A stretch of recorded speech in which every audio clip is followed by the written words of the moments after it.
Notizia bomba dell'ultimo minuto a Napoli. Oggi pomeriggio vi riportiamo una notizia bomba che sta sorprendendo tutti con questa possibilità appena emersa.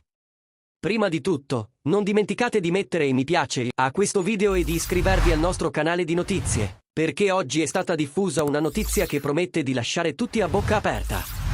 La notizia scottante in questione potrebbe ridisegnare le dinamiche della Serie A. Giovanni Simeone del Napoli starebbe valutando un trasferimento alla Lazio per raggiungere il suo ex allenatore, Igor Tudor, come riportato dalla Gazzetta dello Sport e diffuso dalla Lazio. Tudor, da poco subentrato alla Lazio dopo il mandato di Maurizio Sarri, ha espresso il desiderio di portare l'attaccante argentino nel club biancoceleste. Simeone, arrivato al Napoli dal Verona nel 2022 come sostituto di Victor Osimhen, ha visto le sue opportunità limitate in questa stagione, apparendo in 31 partite ufficiali, principalmente dalla panchina. Il modesto curriculum di Simeone, con soli 3 gol, non ha impressionato i vertici del Napoli guidati da Aurelio De Laurentiis.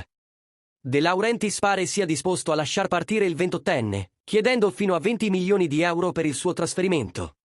Tuttavia, il prezzo elevato, unito allo stipendio annuale di Simeone di 1,7 milioni di euro, potrebbe scoraggiare la Lazio. Tuttavia, il desiderio di Tudor di collaborare nuovamente con Simeone dopo il successo del trasferimento di Marcantonio Bentegodi potrebbe aprire la strada a un possibile accordo, mentre il Napoli si prepara a ristrutturare la squadra dopo una deludente campagna di difesa del titolo. Simeone potrebbe essere una delle prime stelle che non hanno funzionato bene ad essere licenziate, mentre la Lazio è alla ricerca di un degno successore del suo capitano uscente Ciro Immobile.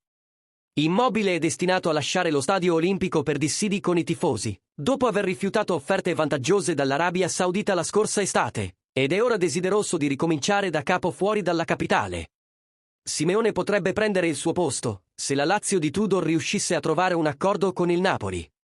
Tifosi del Napoli, cosa ne pensate di questo intrigante sviluppo? Condividete il vostro pensiero nei commenti qui sotto e continuate a seguirci per ulteriori aggiornamenti sui progressi del Napoli. Alla prossima, Forza Napoli sempre!